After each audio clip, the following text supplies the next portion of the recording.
veulent avoir un homme comme toi. Tous les amis veulent avoir un homme comme toi.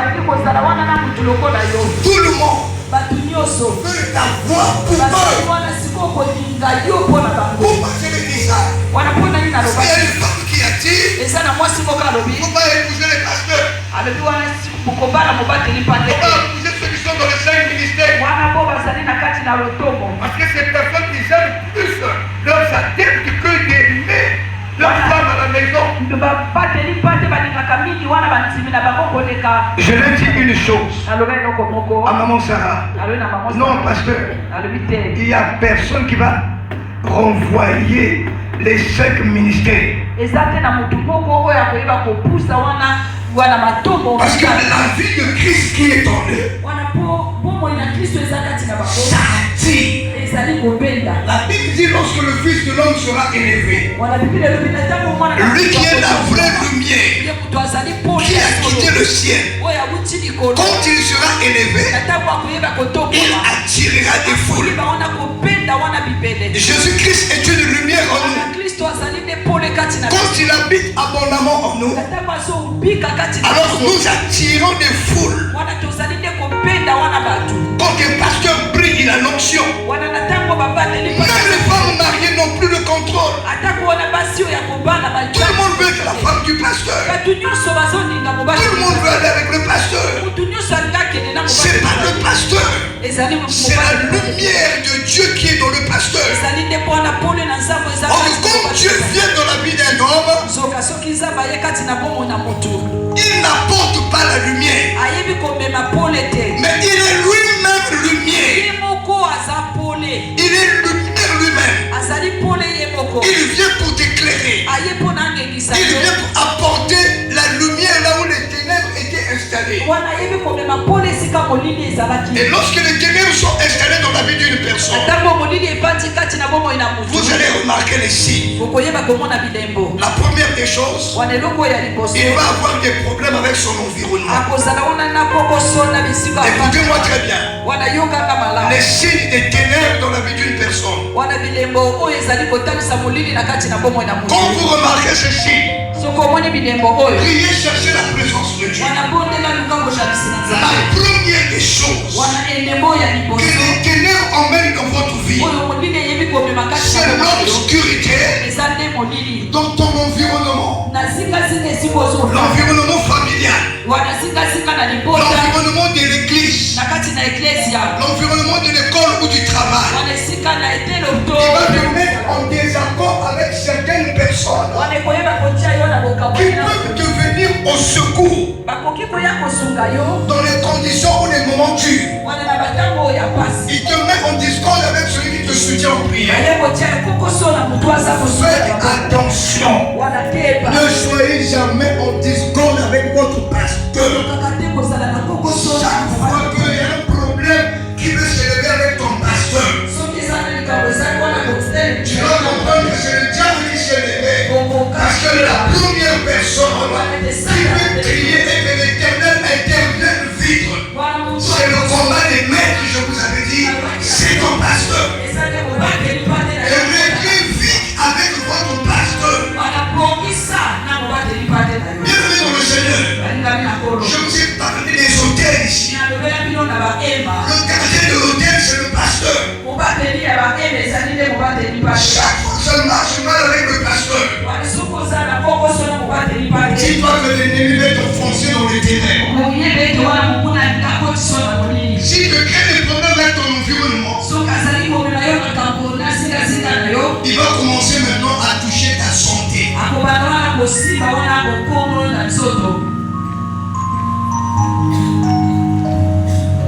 Après ta santé, il va toucher ton matériel. Après le matériel, il va commencer à faire perdre les choses. L'argent va se perdre dans les dépenses inutiles, les bijoux, les vêtements, tout ce qui est valeur que tu peux mettre en jeu pour régler certaines situations. il va commencer à toucher à cela. S'il n'arrive pas à atteindre ton moral, à revenir moralement, si tu es un homme, il va toucher ton épouse, il va toucher tes enfants. Si tu es une femme, il va toucher ton mari. Comment il va toucher ton mari? Il va envoyer ton mari dehors. Les ténèbres ont le pouvoir de le faire. Ils peuvent te faire dévier la voie de la fidélité. Tu vas dire que non, mon mari est fidèle, non, le diable a fait ça pour te nuire. Quand il est en train de te nuire, il envoie le mari dehors. Tu perds le contrôle. Quand tu perds le contrôle, tu sors dans la lignée de la lumière. Parce que tes réactions ne seront plus les réactions de lumière. Ça serait les réactions des ténèbres. Beaucoup de personnes, ils sont saints. Ils craignent Dieu. Avant que le diable puisse toucher leurs problèmes. Dès que le diable touche un département de sa vie, il perd le contrôle. Il n'a plus de maîtrise. Là où vous avez dit qu'il y avait la crainte de souffrir. Je vous l'ai dit, même chose à chrétien ne comprennent pas. Ah, mais ça m'a quand même chrétien. C'est-à-dire que les ténèbres sont déjà rentrées et la lumière s'enfuit. Quand les ténèbres s'installent, la lumière se retire.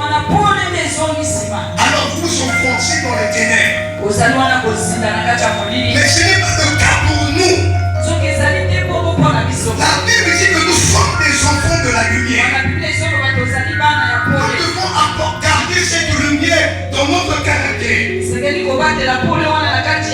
dans notre manière de faire. Et cette lumière-là, c'est la présence de Dieu. Lorsqu'elle est en nous, au mois de janvier, tout le mois de janvier, illuminé, elle est bonne. Parce que Dieu est en toi. Dieu est avec toi. Il vit dans toi. Il agit en toi. La présence de Dieu, elle est toujours agissante. Gardez cette présence.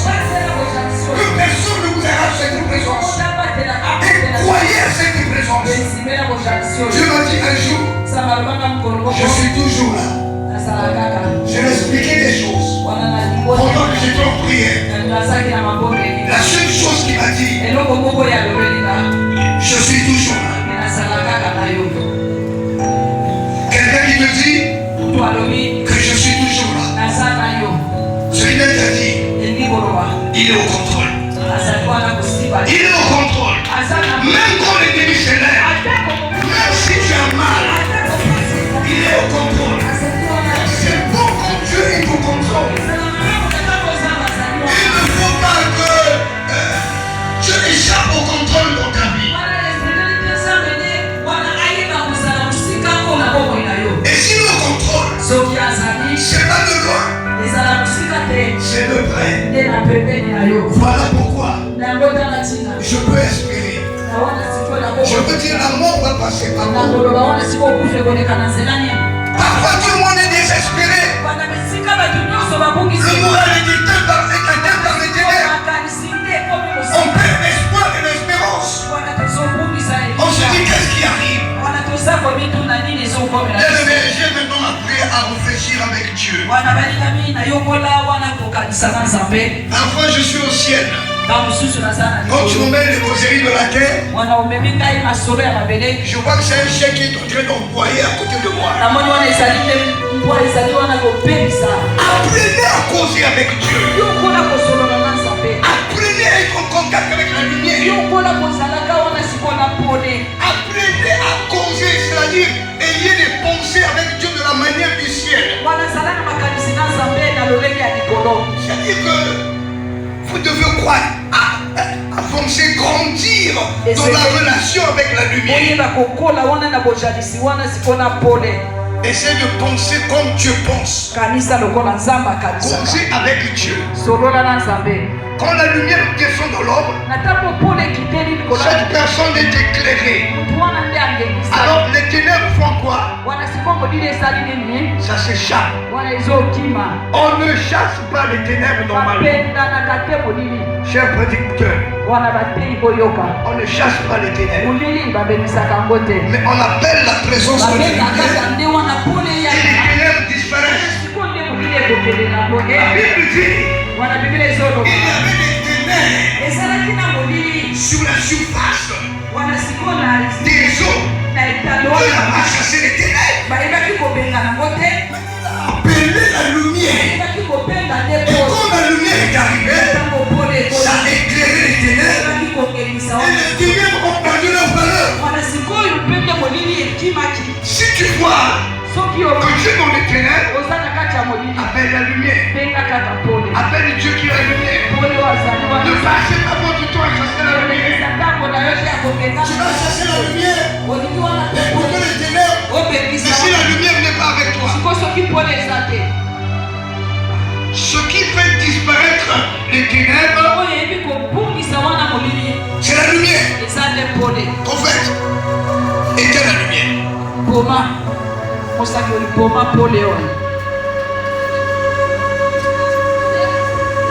Regardez comment nous sommes dans le noir.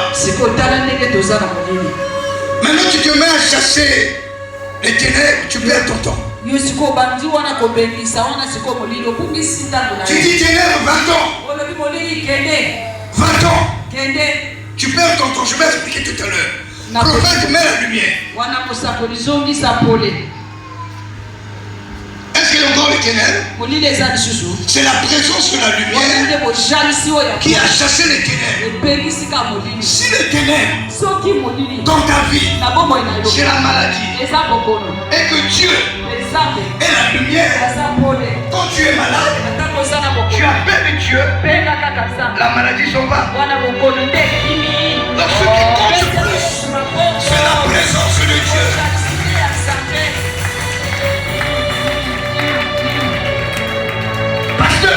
Vous allez comprendre que l'Église est en train de travailler contrairement à ce qui est présenté dans la Bible.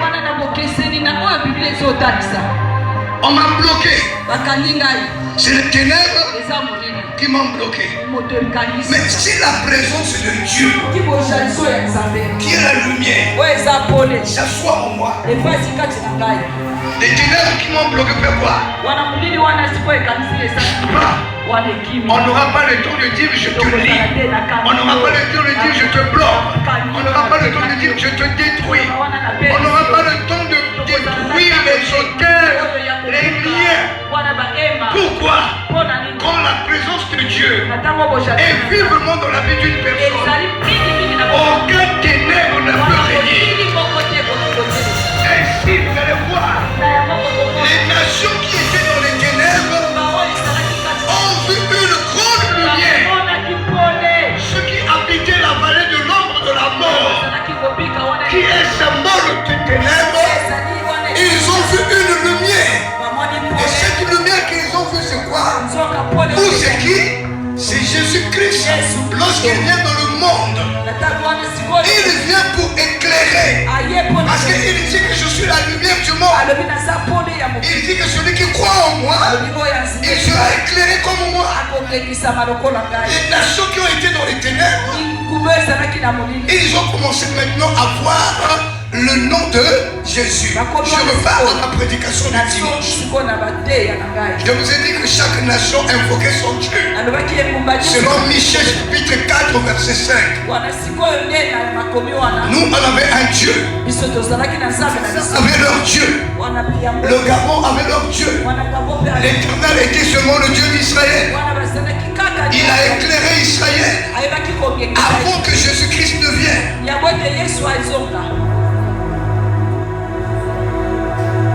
Nous on avait des petits dieux. Les diables en foule. Est-ce que vous comprenez? On avait le Dieu de nos pères. Ils ne connaissaient connaissaient pas l'Éternel. Donc ils étaient sauvés selon la loi de la bonne moralité que Dieu a mis dans l'esprit de l'homme. Mais comme Christ qui est la lumière de vie, il vient. On parle de Jésus partout. On vous emmène de la lumière. Vous êtes maintenant sauvés quand vous acceptez Christ. Donc ceux qui sont morts sans Christ, ils seront sauvés sans Christ. Mais ceux qui sont morts avec Christ, ils seront sauvés avec Christ.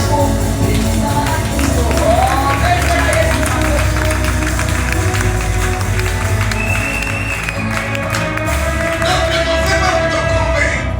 S'il ne connaissait pas Christ, il n'a pas entendu parler de Christ, tu le verras un jour avec toi dans la nuit. Mais s'il a écouté parler de Christ, il sera sauvé à partir de ce qu'il a entendu de Christ.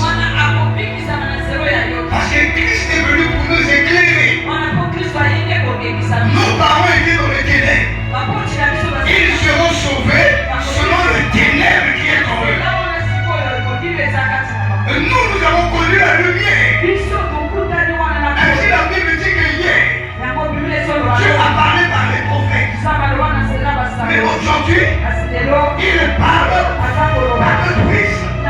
Le Christ est Jésus. Mais Jésus est la lumière. Celui qui a le Christ, il a la vie. Et celui qui n'a pas le Christ, il n'a pas la vie. Ainsi nous le programme aujourd'hui. Nous prophétisons la lumière dans nos vies. Quand tu viens dans ta vie en tant que lumière aujourd'hui,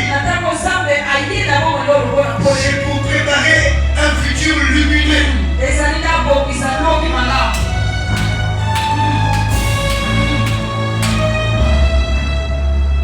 Il t'éclaire aujourd'hui. C'est pour demain que ce soit meilleur. Et tout ce que nous faisons dans la spiritualité est symbolisé. Je vous ai dit, le numérique et le symbolisme ne doivent pas quitter dans la spiritualité. Nous avons fait exemple. Maintenant, nous prenons la lumière qui est Dieu. Nous projetons ça dans nos vies.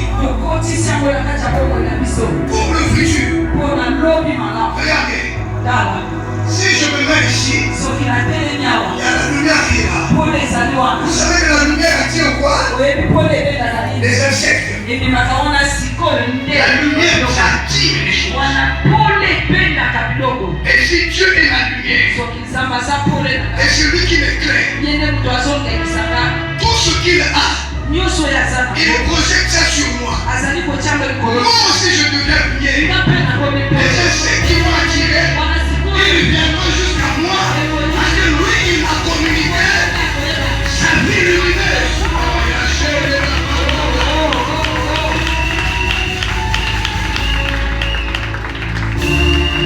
Ne passe pas ton corps à chasser les démons. Passe beaucoup de temps à demander sa présence. Et nous appelons Dieu pour que notre lendemain soit illuminé. Et on appelle les combats spirituels à Exode. On appelle pour chasser les démons.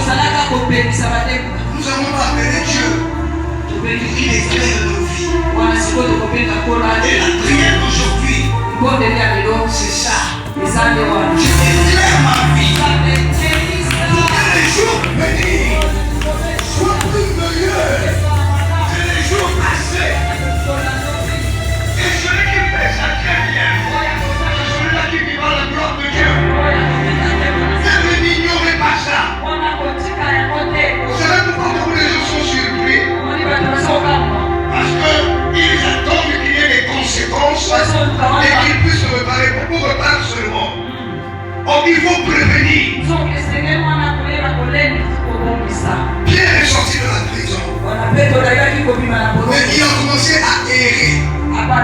Il ne savait pas là où aller. Il ne savait pas là où aller. Et lorsqu'il a réfléchi, il dit, c'est dans la chambre haute que nous allions d'habitude.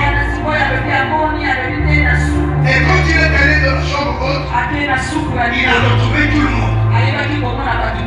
Bien aimé, Dieu, il ne laisse pas errer. Il ne veut pas que je puisse errer. Nous avons chassé les démons. Mais nous sommes maintenant à vide. Il faut à la place là où on a chassé les démons, dans nos maisons, dans nos foyers, quand nous puissions faire asseoir la lumière qui est Dieu, afin qu'il éclaire nos vies. Quand il va éclairer nos vies, nous allons marcher dans la lumière. Comme lui-même il est dans la lumière, nous allons marcher dans la lumière.